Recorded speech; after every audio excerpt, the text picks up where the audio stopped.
बिस्मिल्लाहिर्रहमानिर्रहीम। अस्सलामु अलैकुम वरहमतुल्लाहि वबरकातुहू। दोस्तों, आज एक नई वीडियो के साथ फिर हाजिर खिदमत हूँ।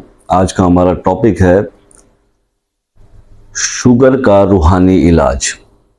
कुरान पाक की एक आयत से शुगर का इलाज। तो इस पर हम बात करेंगे। देखिए, डायबिटीज़ का जो अब ये सिलसिला है तो डे बाय डे फैलता ही जा रहा है। पहले तो ये हमारी उम्र के लोगों में हुआ करता था, अब तो यंग एज के अंदर जो है वो डायबिटीज़ जो है वो डायग्नोस हो रहा है। और कोई इतनी ख़तरनाक चीज़ भी इसको नहीं कह सकते, क्योंकि हमारे कई नामवर खिलाड़ी, आप जैसे कि मिसाल के तौर पर वसीम अकरम को ले लें।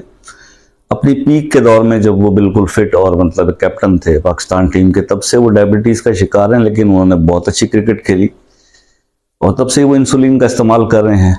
लेकिन मामला ये है, कुछ उनको उनकी फिटनेस ने इस डिजीज़ से बचाया हुआ था। इस डिजीज़ के अंदर सबसे ज़्यादा अगर कोई चीज़ आपकी हेल्प करती है क्योर करने में या आपको फिट रखने में, वो एक्सरसाइज है। अब आप और हम थोड़ा सा एनालिसिस कर लेते हैं कि आप कितनी एक्सरसाइज करते हैं, हम कितनी एक्सरसाइज करते हैं। और अगर हम एक्सरसाइज नहीं करते और ना ही हम एहतियात करते हैं। देखिए, वो कहा जाता है कि एहतियात इलाज से बेहतर है, लेकिन ना तो हम एहतियात की तरफ जाते हैं और ना ही जो है वो कुछ ऐसी प्रिकॉशंस लेते हैं, एक्सरसाइज वगैरह भी नहीं करते, फिटनेस पे भी तवज्जो नहीं देते। तो ये जो डिजीज़ है ये एक दीमक की तरह जो है वो इंसान को खाना शुरू कर देती है, अंदर से खोखला करके रख देती। तो अब जाहिर है कि हर कोई इसका अपने एंड पे ट्रीटमेंट तो कोई ना कोई कर ही रहा है, और इलाज तो सुन्नत है, करवाना भी चाहिए। लेकिन कुरान में भी इसके लिए बहुत ज़बरदस्त इलाज जो है वो बताया गया और बुज़ुर्गों के थ्रू हम तक पहुंचा, और बारहा का आजमाया हुआ ये तजर्बा शुदा जो है वज़ाइफ होते हैं, जो मुख्तलिफ जो है औलिया कराम से, उलमाए कराम से, उनकी कुतुब से सीना बसीना पहुँचे, लोगों ने अमल किया, शिफा नसीब हुई। और उसके बाद फिर ये, अगर कोई अच्छी चीज़ आपके पास है, कोई इल्म है, उस इल्म को फैलाना ताकि दूसरों का भला हो सके, ये नेकी का काम है। तो इसको भी ज़रूर करना चाहिए। मैं इस बात से एग्री हूँ कि डायबिटीज़ जो है वो डॉक्टर हजरात जो मेरे यहाँ पर सुन रहे हों तो वो ज़्यादा बेहतर जानते हैं और बता सकते हैं। इस पर अवेयरनेस की ज़रूरत है, बहुत सारे प्रोग्राम्स करने चाहिए कि ये डायबिटीज़ जो होता है ये मौरूसी अमराज में से है, यानी कि अगर वालिदैन में से किसी को हो तो बच्चों में जो है इसके होने के चांसेस बढ़ जाते हैं।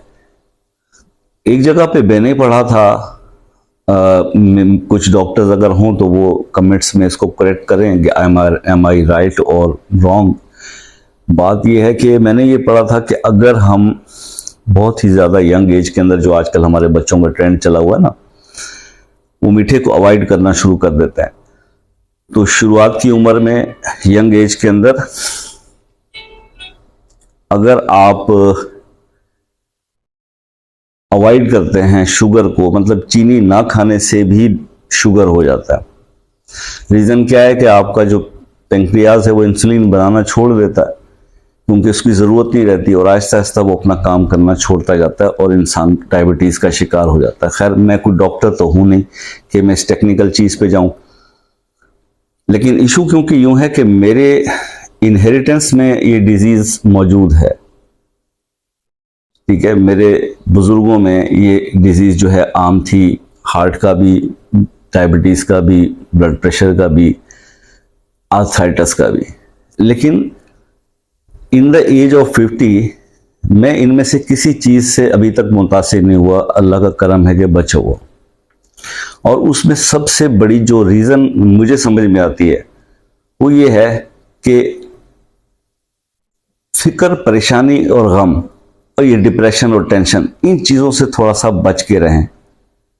हंसी खुशी ज़िंदगी गुजार लें, जो भी अल्लाह पाक ने दिया उस पर शुक्र अदा कर लें, और जो नहीं है उस पर सब्र कर लें, अल्लाह का शुक्र अदा कर लें।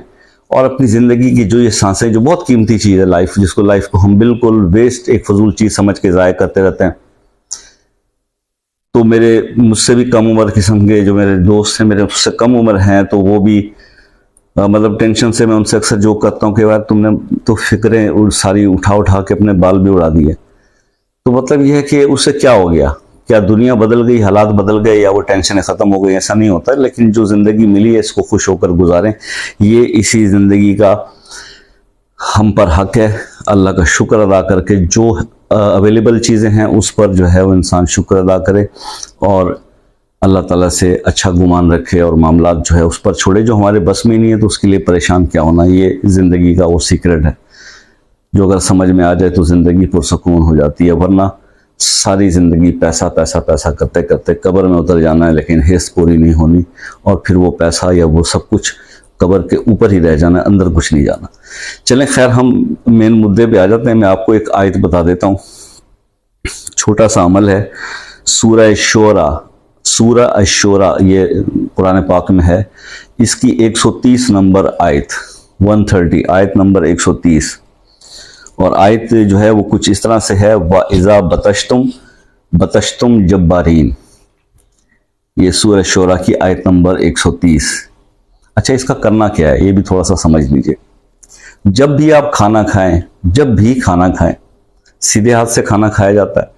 खाना खाने के बाद सिर्फ एक बार इस आयत को पढ़कर, इस आयत नंबर 130 को पढ़कर आपने अपनी उंगलियों की पोरों पे फूंकना है और फिर उनको चाट लेना है। जैसे खाना खाने के बाद, खाना लजीज होता है तो बंदा वैसे उंगलियां चाट लेता है, और सुन्नत भी है। तो आप खाना खा के एक बार ये आयत पढ़ें, उंगलियों पर दम करें, उंगलियां चाट लें और साथ अपना इलाज जारी रखें। ये कुछ अरसा ये अमल करके तो देखें। टेस्ट तो डायबिटीज़ वाला बंदा रेगुलर अपने साथ बल्कि करवाता क्या रहता है, उसके तो हर वक्त घर में भी वो चेकर होता है, वो इंसुलिन चेक करने वाला जो इक्विपमेंट है, मुझे जहन से नाम निकला हुआ है, आप जानते होंगे, बेहतर जानते होंगे। तो उससे आप टेस्ट तो करते ही रहते हैं, घर पे भी करते रहते हैं वक्तन फ़ौक्तन। तो फिर आप खुद इसको असेस कर लीजिएगा कि कितना एक फ़र्क ये चेंज आ रहा है, और ये इंशाल्लाह आएगा। तो फिर आप ग्रेजुअली अपनी फिर मेडिकेशन को कट डाउन करते जाएंगे, और इंशाल्लाह अगर आपने इसको 1.25 महीना 40 दिन हमारे हिसाब से होता है, क्योंकि रूहानियत में तो ये 1.25 महीना 40 दिन की बात होती है, डॉक्टर 3 हफ्ते 4 हफ्ते की कहते हैं। तो बहरहाल 4-5 हफ्ते ये कर लें, इंशाल्लाह इस अमल के करने से आपकी शुगर जो है वो कंट्रोल हो जाएगी। इंशाल्लाह आपको दवाई की भी ज़रूरत नहीं रहेगी। तो अल्लाह ताला से ये बस गुजारिश और दुआ है कि अल्लाह तमाम बीमारों को सेहत दे, और जितने भी लोग इस मर्ज से या इससे भी ज़्यादा और कई ख़तरनाक अमराज के साथ ज़िंदगी की जंग लड़ रहे हैं, अल्लाह ताला उनको सेहत अता फरमाए। और इसी तरह जहाँ पर साइंस और जो आपकी मेडिसिन ये साइंस फेल हो जाती है ना, तो वहाँ अल्लाह के नाम का एक सहारा, बहुत बड़ा सहारा है मुसलमान के लिए। तो कुरान पाक के अंदर सूरह रहमान का जैसे मैंने एक वजीफ़ा बताया था, सूरह तगाबुन का बताया था, सूरह यासीन, सूरह फातिहा का बताया हुआ है लाइलाज बीमारियों के लिए। कैंसर जैसे मूज़ी अमराज में जहाँ कोई दवाई काम नहीं आती, तो वहाँ पर ये कुरान पाक की सूरतों से इंसान मदद जो है वो ले सकता है। तो आप भी कोशिश किया करें कि अपनी ज़िंदगी के मामलात में कुरान और हदीस से रहनुमाई लें और इस पे अमल करें, तो आपकी ज़िंदगी भी संवर जाएगी और आपकी आखिरत भी संवर जानी। तो मतलब 2 in 1 काम हो जाएगा। अल्लाह ताला हम सबको तौफीक अता फरमाए। इजाज़त दीजिए। इस्लामिक विज़डम से जुड़े रहने का शुक्रिया। बहुत सपोर्ट मिल रही है आपकी, यही सपोर्ट चाहिए। इंशाअल्लाह मिलते हैं फिर नेक्स्ट वीडियो में। तब तक के लिए अल्लाह हाफिज़।